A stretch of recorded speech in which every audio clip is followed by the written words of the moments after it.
Assalamualaikum warahmatullahi wabarakatuh. Perkenalkan, nama saya Nur Afni Bekasamo dengan NIM 211052012. Saya kelas 5A PGMI, Fakultas Ilmu Tarbiyah dan Keguruan. Saya berasal dari Institut Agama Islam Negeri Sultan Amir Gorontalo. Oke, tujuan kali ini saya akan mempresentasikan tugas mata kuliah pembelajaran matematika SDMI tentang teori para ahli. Nah, kali ini saya akan menjelaskan tentang implementasi teori belajar Ausubel dalam pembelajaran matematika. Perlu kita ketahui bersama tujuan pendidikan nasional yang bertuang dalam Undang-Undang Republik Indonesia Nomor 20 Tahun 2003 Pasal 3 tentang Sistem Pendidikan Nasional adalah untuk mengembangkan potensi peserta didik agar menjadi manusia yang beriman dan bertakwa kepada Tuhan Yang Maha Esa, berakhlak mulia, sehat, berilmu, cakap, kreatif, mandiri, dan menjadi warga negara yang demokratis serta tanggung jawab. Untuk mencapai tujuan pendidikan tersebut, tentunya diperlukan peran berbagai pihak dalam pendidikan formal. Nah, peran guru merupakan hal yang utama dalam melaksanakan pembelajaran yang bermakna agar tercapai tujuan dari pendidikan nasional. Guru dituntut agar mampu mentransfer ilmu yang dimiliki kepada peserta didik. Akan tetapi, pada praktiknya ditemukan berbagai kendala, salah satunya perkembangan intelektual mental peserta didik yang berbeda sesuai dengan rentang usianya. Oleh karena itu, guru perlu mempelajari ilmu psikologi pembelajaran agar guru bisa mengetahui kemampuan yang telah dimiliki siswa dan bagaimana proses berpikirnya. Berkaitan tentang teori belajar Ausubel. Nah, di sini saya akan menjelaskan tentang biografi Ausubel tersebut.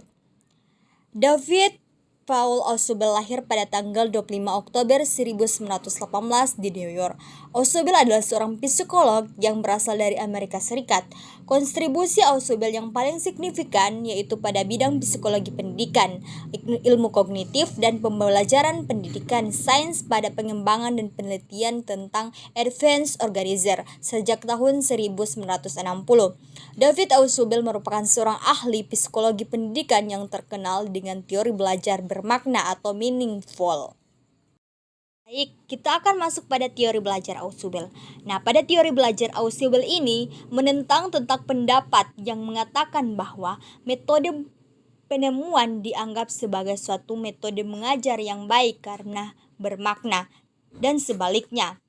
Metode ceramah adalah metode yang kurang baik karena merupakan belajar menerima. Menurutnya, baik metode penemuan maupun metode ceramah bisa menjadi belajar menerima atau belajar bermakna tergantung dari situasinya.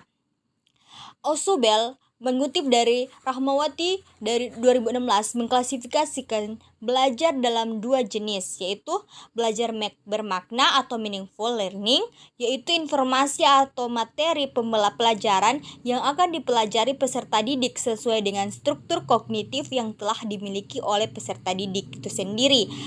Dan juga ada belajar hafalan. Nah, belajar hafalan atau rote learning yaitu informasi baru yang diperoleh peserta didik hanya dihafalkan saja tanpa menghubungkan informasi tersebut sesuai dengan konsep-konsep yang telah ada dalam struktur kognitifnya. Belajar penerimaan yang bermakna dapat dilakukan dengan cara menjelaskan hubungan antara konsep-konsep, sedangkan belajar penemuan yang masih belum berupa hafalan apabila belajar dilakukan dengan pemecahan masalah secara coba-coba. Belajar penemuan yang bermakna hanyalah terjadi pada penelitian ilmiah. Itu menurut teori belajar Ausubel. Setelah penjelasan tentang teori belajar Ausubel itu sendiri, kita masuk pada tahap teori belajar Ausubel. Dalam aplikasi teori belajar Ausubel ini dapat diterapkan dalam proses pembelajaran melalui tahap-tahap sebagai berikut. Yang pertama yaitu menentukan tujuan pembelajaran, yang kedua mengukur kesiapan peserta didik melalui pertanyaan sederhana, yang ketiga menentukan topik dan menampilkan dalam bentuk konsep-konsep yang akan dipelajari peserta didik, dan yang keempat membuat rangkuman terhadap materi yang baru saja diberikan dengan uraian singkat untuk menunjukkan keterkaitan materi yang telah diberikan dengan materi yang baru. Selanjutnya melakukan penilaian hasil belajar. Nah, dalam teori belajar Ausubel terdapat dua fase dalam proses penerapan, di mana yang pertama fase perencanaan dan juga fase pelaksanaan. Nah, selanjutnya ada kelebihan teori belajar Ausubel. Ausubel dan Novak Dubar 2011 menjelaskan bahwa ada 3 kelebihan teori belajar bermakna David Ausubel, yaitu sebagai berikut. Yang pertama, informasi yang dipelajari secara bermakna lebih lama dapat diingat. Selanjutnya, informasi yang tersubsumsi berakibatkan peningkatan diferensiasi dari sumber-sumber, di mana subsumsi merupakan proses interaksi antara materi yang baru dipelajari dengan subsumber, dengan yang dimaksudkan adalah konsep-konsep yang relevan dalam struktur kognitif, sehingga memudahkan proses belajar berikutnya untuk materi pelajaran yang mirip. Selanjutnya, informasi yang dilupakan sesudah subsumsi obliteratif meninggalkan efek residual pada sumber, sehingga mempermudah belajar hal-hal yang mirip walaupun telah terjadi lupa. Yang dimaksudkan dengan subsumsi obliteratif adalah subsumsi yang telah rusak. Selanjutnya kita masuk pada permasalahan yang sering ditemui pada penerapan teori belajar Ausubel dalam matematika. Nah, yang pertama yaitu peserta didik kesulitan memahami pelajaran matematika karena banyak rumus yang harus dihafal, kurang paham materi yang dijelaskan, dan kurang memahami konsep matematika sehingga berpengaruh terhadap hasil belajar. Yang kedua yaitu peserta didik tidak bisa menjawab soal secara benar dan rinci. Peserta didik tidak bisa menjelaskan tentang proses mendapatkan jawaban. Dan yang ketiga itu peserta didik tidak masih banyak melakukan kesalahan dalam membuat model matematika. Nah, penerapan teori belajar Ausubel dalam pembelajaran matematika dengan mengutamakan pembelajaran bermakna sangat tepat diterapkan dalam pembelajaran yang bertujuan untuk lebih mengoptimalkan struktur kognitif peserta didik. Teori belajar Ausubel ini diharapkan mampu membantu peserta didik dalam memahami permasalahan, menjawab soal, menjelaskan penyelesaian soal, serta menuliskan gagasan pada saat proses pembelajaran. Nah, di sini selanjutnya ada contoh penerapan teori belajar Ausubel pada pembelajaran pokok bahasan pertidaksamaan kuadrat. Nah, di sini saya memberikan contoh penerapan teori belajar Ausubel. Nah, yang pertama itu pada uraian kegiatan. Guru mengingatkan siswa tentang perbedaan antara ketidaksamaan dan pertidaksamaan. Selanjutnya juga guru mengingatkan siswa pada persamaan linear, satu perubah, dan 3 sifat yang diperlukan dalam menyelesaikan pertidaksamaan tersebut. Selanjutnya guru memberi masalah tentang tentukan himpunan penyelesaian dari pertidaksamaan tersebut. Selanjutnya guru melanjutkan ke materi pertidaksamaan kuadrat. Pertidaksamaan kuadrat dalam bentuk umum adalah seperti contoh yang telah tertera di atas ini. Selanjutnya ada juga dengan menggunakan beberapa contoh antara lain soal tentukan himpunan penyelesaian.